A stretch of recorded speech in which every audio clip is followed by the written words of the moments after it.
کچھ دن پہلے کی کہانی ہے، ایک بچی کو طلاق دی گئی، 3 بچیاں لے کے میکے پہنچی ہے اور اپنے باپ کے دروازے پہ گئی۔ باپ تھا، اس نے بیٹی کو بوجھ نہ سمجھا، بیٹی کی پرورش کرتا رہا۔ وہ بچی کہتی ہے کب تک باپ پالتا؟ ایک دن بچی کہنے لگی نانا ہمیں یہ چاہیے۔ کب میرا باپ مزدوری کرنے گیا، جب بازار میں گیا بال سفید تھے۔ سنو بیٹو تم بھی سنو، کتنی بغیرتی سے باپ کو علیحدہ کر کے کھاتے ہو، اور کہتے موج آ رہی ہے، باپ علیحدہ چھپر میں پڑا ہے، تجھے لنٹر میں موج آ رہی ہے، اور شرم آنی چاہیے ایسے بیٹے کو جس کے بیٹے باپ کو چھت نصیب نہ ہو اور بیٹا پنکھوں میں لیٹا ہو، جس کے باپ کو ہاتھ کا پنکھا نصیب نہ ہو، بیٹا اے سی میں لیٹا ہو، اور شرم کار اپنے باپ کو گرمی میں نہ لیٹا بلکہ آج ان کو اپنے اے سی کے کمرے میں لیٹا، مر کے قبر میں آئے گا قسم خدا کی تیری قبر بننے سے پہلے اللہ تیری قبر میں جنت کی ٹھنڈی ہوائیں چلا ڈالے۔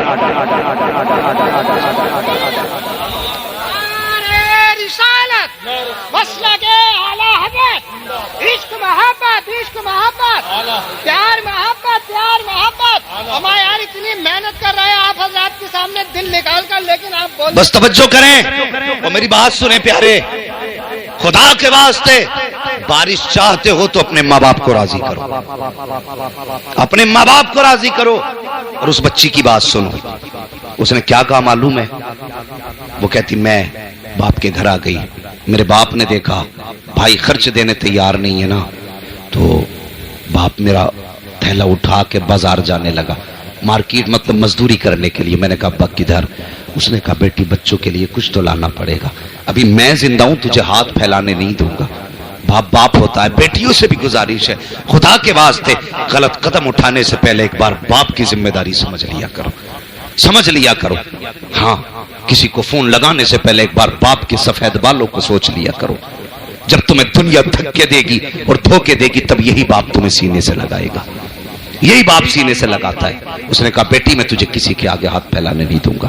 مارکیٹ گیا، لوگوں نے کہا تیری عمر نہیں کمانے کی، ہاتھ جوڑ کے کہنے لگا میرے گھر پہ میری بیٹی بھوکی بیٹھی ہے، کم سے کم دے دینا پیسہ لیکن مزدوری کرا لو۔ اللہ اکبر، کہتی میرے باپ نے مزدوری کی پالا، لیکن باپ کب تک پالتا؟ ایک دن باپ کی موت کا دن قریب آیا، اس نے بھائیوں کو بلایا، وہ بلا کے کہنے لگا سن میں جا رہا ہوں، اپنی بہن کو کبھی لاوارث مت ہونے دینا، یہ بڑے دکھ اٹھا کے آئی ہے، اسے اکیلا مت چھوڑنا۔ تو وہ کہتی میرے بھائیوں نے باپ کی چارپائی کے پاس کھڑے ہو کے کہا تھا ابا ہم وعدہ کرتے ہیں جیسے تجھے بیٹی سے پیار ہے ویسے ہمیں بھی بہن سے پیار ہے، مگر وہ کہتی ابھی 40واں ہوا تھا باپ کا۔ بھائی کہنے لگے تو کہیں اور جا کے رہے، تیری وجہ سے گھر میں جھگڑے ہو رہے۔ مجھ سے کہنے لگے اگر تو کہے تیرا گھر کہیں اور لے دے، تو وہ کہنے لگی میں نے کہا کہ میرے گھر کی ضرورت نہیں ہے، میں اپنے باپ کی اس چھوٹی سے چونپڑے میں رہ لوں گی، تم کہیں اور جا کے گھر بنا لو اپنا۔ کہا میں نے اتنا کہا، میرے بھائیوں نے ہاتھ پکڑ کے مجھے گھر سے نکالا اور دروازہ بند کر دیا۔ میرے بچے رو کے میرا منہ دیکھ کے کہنے لگے ماں کس کے دروازے جائیں گے؟ اس نے کہا میں بچوں کو لے کے باپ کی قبر پہ آئی اور میں نے آ کے کہا ابا کیا اچھا ہوتا کہ کم سے کم ایک کمرہ ہمیں دے کے آ گیا ہوتا۔ خدا کے واسطے آج جو بارش نہیں ہو رہی ہے نا، جھانک کے دیکھنا کہیں کہیں ہمارے رشتوں میں دراریں ہیں۔ اسے چھوٹا گناہ مت سمجھنا۔ میرے حضور نے منبر پہ بیٹھ کے ایک دن کہا تھا، فرمایا تھا جس سے اپنے ناراض ہوں وہ میری محفل سے اٹھ کے چلا جائے۔ یہ چھوٹا گناہ نہیں ہے، بہت بڑا گناہ ہے۔ فرمایا جس سے اپنے ناراض ہوں وہ میری محفل سے اٹھ کے چلا جائے۔ ایک نوجوان اٹھا، اٹھنے کے بعد اپنی خالہ کے دروازے پہ گیا۔ خالہ کلمہ پڑھنے والی نہیں تھی، حضور کی دشمن تھی خالہ، حضور کی مخالفت کرتی تھی خالہ۔ گیا خالہ کے دروازے پہ اور جا کے کہنے لگا خالہ مجھے معاف کر دے۔ اس نے کہا آج اچانک میرے دروازے پہ؟ تو جب سے تو نے کلمہ پڑھا میرے دروازے پہ نہیں آیا، آج کیا کرنے آیا ہے؟ اس نے کہا اگر تو معاف نہیں کرے گی تو میرا محبوب ناراض رہے گا۔ خاتون کہنے لگی کون ہے تیرا محبوب؟ کہا کہ جس کو تو گالی دیتی وہ میرا محبوب ہے۔ کہا کیا کہنا چاہتا ہے؟ کہا آج اسی محبوب نے کہا ہے جس سے اس کے اپنے ناراض ہیں اس سے میں بھی ناراض ہوں، جس سے اپنے ناراض ہیں وہ میری محفل میں نہ بیٹھے۔ کہا خالہ اگر تو معاف نہیں کرے گی تو میں اس کی محفل میں نہیں جا سکتا۔ اللہ اکبر۔ کہا اس نے یہ نہیں کہا کہ صرف اپنے ناراض سے مراد کلمہ پڑھنے والے ناراض؟ کہا نہیں، اس نے مذہب کی قید نہیں لگائی ہے، اس نے ملت کی قید نہیں لگائی ہے۔ کہا پھر؟ کہا بس مطلقاً کہا ہے اگر تو ناراض تو وہ بھی ناراض ہے۔ اس نے کہا پھر سن سن یہ فیصلہ یہاں نہیں ہوگا. کہا کہاں ہوگا؟ کہا وہاں چل جہاں تیرا محبوب بیٹھا ہے, مجھے بھی لے کے چل. خاتون وہاں آئی ہے جہاں مصطفیٰ جلوگر ہے, آقا کے سامنے آ کے کھڑی ہوئی. میرے آقا کریم نے دیکھا خاتون کی آنکھ میں آنسو ہیں. مصطفیٰ اپنی جگہ چھوڑتے ہیں, دروازے پہ آئے, فرماتے بتا کیا بات ہے؟ خاتون کہتی ہے محبوب اب دیر نہ کر, ہاتھ بڑا کلمہ پڑھا لے, مجھے بھی اپنا بنا لے. آقا فرماتے اتنی جلدی کس لیے؟ یہ کیسے ہو گیا؟ اب تک تو گالی بک رہی تھی, اب کلمے کی توفیق. اس نے کہا تم نے کہا ہے جس سے اپنے ناراض ہو اس سے محمد بھی ناراض ہے. کہا یہ بھتی بھانجا میرا دروازے پہ آیا, جب اس نے مجھ سے معافی مانگی ہے اور مجھے بتایا کہ تو تب تک ناراض ہے جب تک میں اس سے ناراض ہوں, تو میں سمجھ گئی جو زمین پر ہمیں اپنوں سے دور نہیں ہونے دیتا وہ ہم کو آخرت میں جنت سے دور کیسے ہونے دے سکتا. کی محمد سے وفا, تو نے تو ہم تیرے ہیں. یہ جہاں چیز ہے کیا, لوہو قلم تیرے ہیں. نوجوانوں بارش چاہتے ہو تو بیٹیوں کو راضی کرو, بارش چاہتے ہو تو اپنوں کو راضی کرو, رحمتیں چاہتے ہو رب کی تو ماں باپ کی خدمت کرو, ماں باپ کو راضی کرو. اور جوانوں تم سے گزارش ہے عید کا دن آئے نا, عید کا دن آئے, دنیا نئے کپڑے پہن کے میلے میں جائے گی, لیکن تم اگر حضور کے غلام ہونا تو رکعت نماز پڑھ کے نہ عید کے دن سیدھے بہن کے دروازے پہ چلے جانا, بہن کے دروازے پہ چلے جانا. آج نہیں لگتا یہ اسلام جو آج ہمارے سامنے لوگوں کے جسموں سے نظر آتا ہے نا, ایسا لگتا ہے کہ یہ کس دور میں دنیا چلی گئی ہے, کس دور میں دنیا چلی گئی ہے. آج بیٹیاں کیا جہیز کے نام پہ نہیں مر رہی؟ اور بھی مسائل ہیں صاحب سماج کے, اور مسائل پہ گفتگو کرو, اور بھی بحثیں ہیں, انہیں آپس میں ایک دوسرے سے بیٹھ کے تبادلہ خیال کرو. کب تک ایک دوسرے کی ٹانگ کھینچتی رہے گی؟ کوئی اچھا کرے تو اس کی بھی خیر نہیں, ہاں غلط تو غلط ہے ہی. خدا کے واسطے جو ضروری مسائل ہیں ان پہ بیٹھ کے ڈسکس کرو. ان مسائل کا کیسے ہمارے سماج سے ان کو دور کیا جا سکتا ہے. بیٹیاں آج بھی رو رہی ہیں, آج بھی بیٹیاں پھانسی لگا رہی ہیں, آج بھی بیٹیاں مر رہی ہیں, آج بھی باپ زہر کھا رہا ہے, آج بھی باپ. ابھی کچھ دن پہلے ایک باپ نے 2 معصوم بچیوں کو اور ایک بیوی کو گولی مارنے کے بعد خود پھانسی لگا لی. ہزاروں جنازے میں آئے تھے, لوگ کہہ رہے تھے کتنی بھیڑ ہے جنازے میں, دیکھو تو سہی 4 جنازے ایک ساتھ اٹھ رہے ہیں. میں کہتا ہوں غیرت آنی چاہیے جنازے میں آنے والوں کو. آج تم کاندھا دینے تو آ گئے, کیمرے کے آگے کھڑے ہو گئے, لو ہم کاندھا دینے آئے ہیں. کیا یہ اچھا ہوتا اگر زندگی میں ان کے دسترخوان پر ایک ایک روٹی کا پیسہ پہنچا دیا ہوتا؟ آج 4 جنازے ایک ساتھ ایک کاندھے پہ نہیں اٹھائے جاتے. تکلیف ہوتی ہے. یہ قوم میت کے بعد روٹی دینے تو پوچھ جاتی ہے, اس قوم کو جب بیمار بھوکا ہوتا ہے تب اس کی بھوک نظر کیوں نہیں آتی؟ بتاؤ مجھے, تمہیں غریب نواز کا لنگر تو یاد ہے, تمہیں یتیم کی بھوک یاد نہیں. تمہیں غوث کی بریانی تو یاد ہے, تمہیں بیوہ کے دسترخوان پہ رکھی ہوئی سوکھی روٹیاں کیوں دکھائی نہیں دیتی؟ مجھے بتاؤ, آج دنیا بارش مانگ رہی ہے, ہم حقدار ہیں بارش کے؟ اور ہم پہ تو پتھر گرے ہوتے اگر مدینے میں آمینہ کا لال جلوگر نہ ہوتا. یہ سچی کہانی ہے. اگر حضور نہ ہوتے ہم تو جینے کے بھی حقدار نہیں تھے جینے کے حقدار. آج بندہ مر جاتا ہے غریب تو کفن کے چندے کر لیتے ہو, اگر غریب بیماری میں پڑا ہوتا ہے اس کی دوا کے لیے چندہ نہیں ہوتا؟ کیوں نہیں ہوتا اس کی دوا کے لیے چندہ؟ تکلیف ہوتی ہے. ایک صاحب نے بتایا میں نے 5 لاکھ فلان لاما کے فنڈ میں ڈالے, کائے کے زکات کے. میں نے کہا تیرے گاؤں میں کوئی بیوہ نہ تھی, کوئی یتیم نہیں تھی؟ گردن جھک گئی. کہنے لگا صاحب وہ بھی تو دین کا کام کر رہے ہیں. میں نے کہا اسے دینے والے ہزاروں تھے, اسے دینے والے تو لاکھوں تھے. کیا یہ اچھا ہوتا تو نے 4 لاکھ اس کے فنڈ میں ڈالے, 5 لاکھ اس کے ٹرسٹ میں جمع کیے, اس لیے تاکہ رشتہ تیری مولوی سے مضبوط ہو جائے, تاکہ تعلقات تیرے مولوی سے اچھے ہو جائے. ان 5 لاکھ کو 10 جگہ بانٹتا اور ہر بیوہ کو 50-50 ہزار دیتا. میں نہیں جانتا کہ تیرے 4 لاکھ دینے سے مولوی کتنا راضی ہوا ہے, لیکن اتنا جانتا ہوں اگر 50-50 ہزار ہر بیوہ کے گھر پہنچا دیتا, خدا کی قسم گنبد خضرا والا بھی راضی ہو جاتا, کعبے والا بھی راضی ہو جاتا.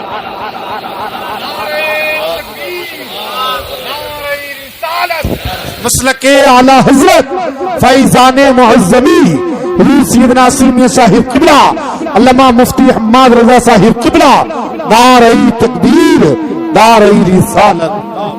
ہاں یہ ہمارا اچھا نہیں ہے. ہم اپنوں کو کتے سے برا سمجھتے ہیں اور دوسروں کو کھلانے کے لیے ہاتھ جوڑے پھر رہا. تم ضرور آنا مکھیا, تم نہ آئے تو دسترخوان پر رونق نہیں آئے گی. یہ تیرے لیے مکھیا ہے, دنیا کو کھلا. خدا کی قسم اگر تیرا اپنا دسترخوان سے دور ہے نا, خدا کی قسم دنیا چرچے کر لے گی لیکن حضور مزار میں تکلیف محسوس کریں گے. اگر چاہتا ہے دنیا چرچے کرے نہ کرے, قیامت میں تیرے چرچے ہوں تو امیر کو منا یا نہ منا, روٹے ہوئے سگے بھائی کو منا کے دسترخوان پہ لیا. ہاں وہ امیر تھا نا, امریکہ میں کینسر ہو گیا اس کو, بلڈ کینسر, بڑا پریشان. سارے ڈاکٹروں نے کہہ دیا موت کے سوا کوئی چارہ نہیں. کسی اللہ والے سے جا ملا, اس نے کہا سچ بتا گھر کب سے نہیں گیا؟ اس نے کہا 21 سال ہو گئے وطن چھوڑے ہوئے, ابھی نہیں گیا. کتنی دولت کمائی کا کوئی حساب نہیں. اس نے کہا اگر زندگی چاہتا ہے گھر چلا جا. کہا کیوں؟ کہا گھر جانے کے بعد اپنے سارے رشتہ داروں کو, خاندان والوں کو جتنا زیادہ سے زیادہ ہو سکے کھانا کھلا.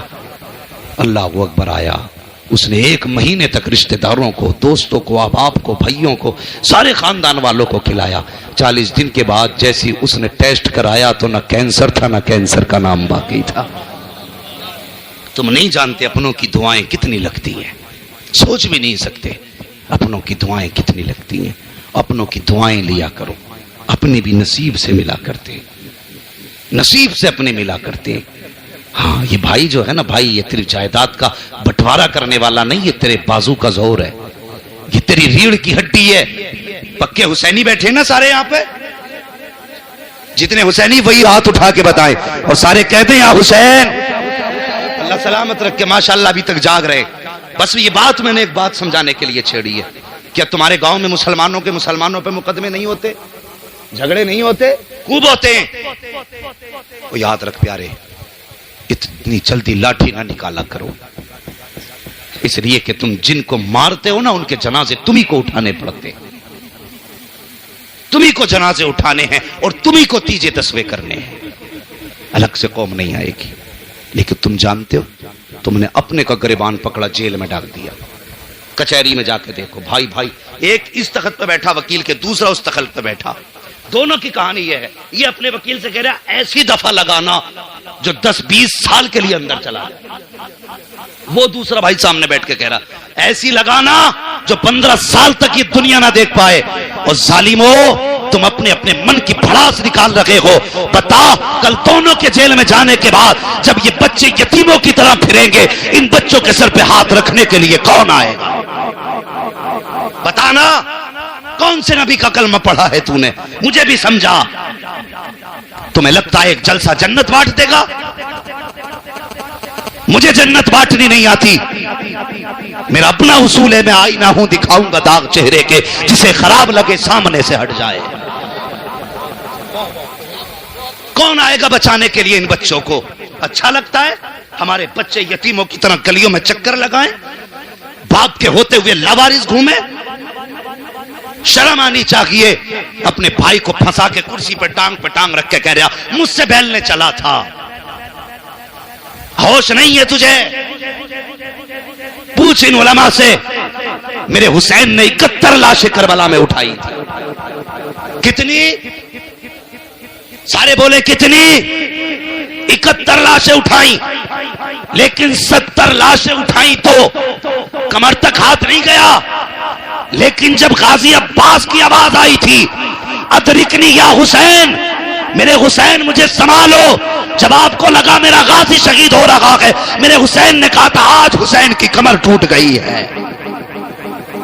تو جانتا ہے بھائی کیا کہ 18 سال کے بیٹے کی لاش اٹھا کے کمر نہیں پکڑی, 6 سال کے اصغر کو اٹھایا کمر نہیں پکڑی, اون محمد کو لائے کمر نہیں پکڑی. لیکن جب غازی عباس کی لاش اٹھائی کہتے ہیں آج میری کمر ٹوٹ گئی. بھائی شریک نہیں ہوتا, بھائی بھائی کی کمر کا زور ہوا کرتا.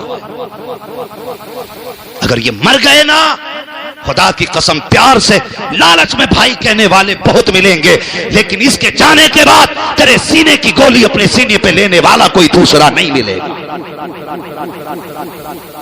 اس لیے خدا کے واسطے ختم کرو یہ آج کے بعد جھگڑے۔ رہ گئی بات انچ انچ بھر زمین کی، تو جا کسی پہ کم زیادہ ہے مصطفیٰ کی رضا کے لیے معاف کر دے، کل خدا تجھے مصطفیٰ کی خوشی کے لیے معاف کر دے، ورنہ مجھے نہیں آتا جنت کا ٹکٹ کیسے ملے گا۔ ڈاکٹر اقبال نے کہا تھا کی محمد سے وفا تو نے تو ہم تیرے ہیں، یہ جہاں چیز ہے کیا لوح و قلم تیرے ہیں۔ ہاں اللہ کریم ہے، ہم تو یہ جانتے ہیں وہ اگر گناہوں کا بدلہ ہم سے لینے لگے ہم تو ایک سانس کے بھی حقدار نہیں۔ ہاں ہم تو ایک سانس کے بھی حقدار نہیں، ہم اس کو بدلہ اس کو حساب دینے کے کہاں حقدار ہیں۔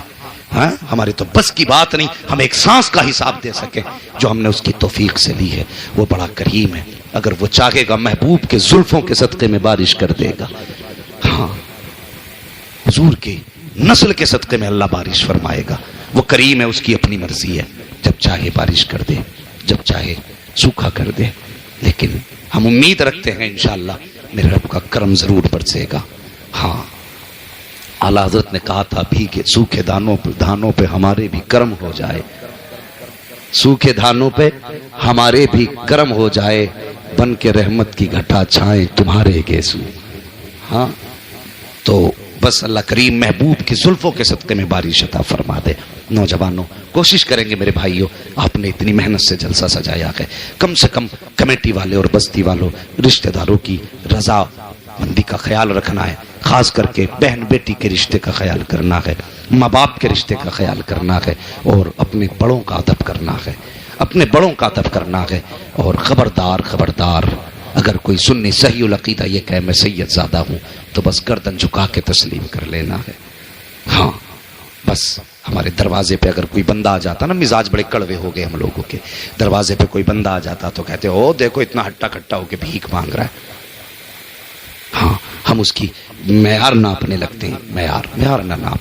تیرے دروازے پہ حضور فرماتے ہیں اگر تیرے دروازے پہ کوئی گھوڑے پہ بیٹھ کر بھی آئے نا تو فرماتے ہیں اگر تجھ سے کچھ مانگے تو دے دے۔ اس وقت کے گھوڑے پہ بیٹھنا آج کے فارچونر میں بیٹھنے کے برابر تھا۔ ہاں فرمایا گا کر، تیرے دروازے پہ گھوڑے پہ بیٹھ کر بھی کوئی سوالی آئے تو خالی مت لوٹا۔ وَأَمَّا السَّائِلَ فَلَا تَنْهَرْ، محبوب تیرے دروازے پہ کوئی بھی آئے خالی مت لوٹانا، اور کسی کو خالی نہ لوٹانا یہ محبوب کی سنت ہے۔ دروازے پہ بہن آئے دروازہ بند مت کرنا، بیٹی آئے منع مت کرنا۔ رشتہ داروں میں عادت ہوتی ہے کوئی بیمار ہو جائے فون پہلے بند کر لیتے ہیں، کئی پیسوں کے لیے فون نہ مار دیں۔ اس لیے خدا کے واسطے بہن بیٹی کو دینے سے کبھی کم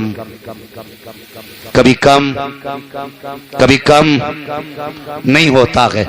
اگر بہنوں کو ضرورت ہونا تو دل کھول کے دیا کرو، اللہ بہنوں کے صدقے میں 70 گنا زیادہ عطا فرما دیا کرتا ہے، 70 گنا زیادہ عطا فرماتا ہے۔ وَاعْتَصِمُوا بِحَبْلِ اللَّهِ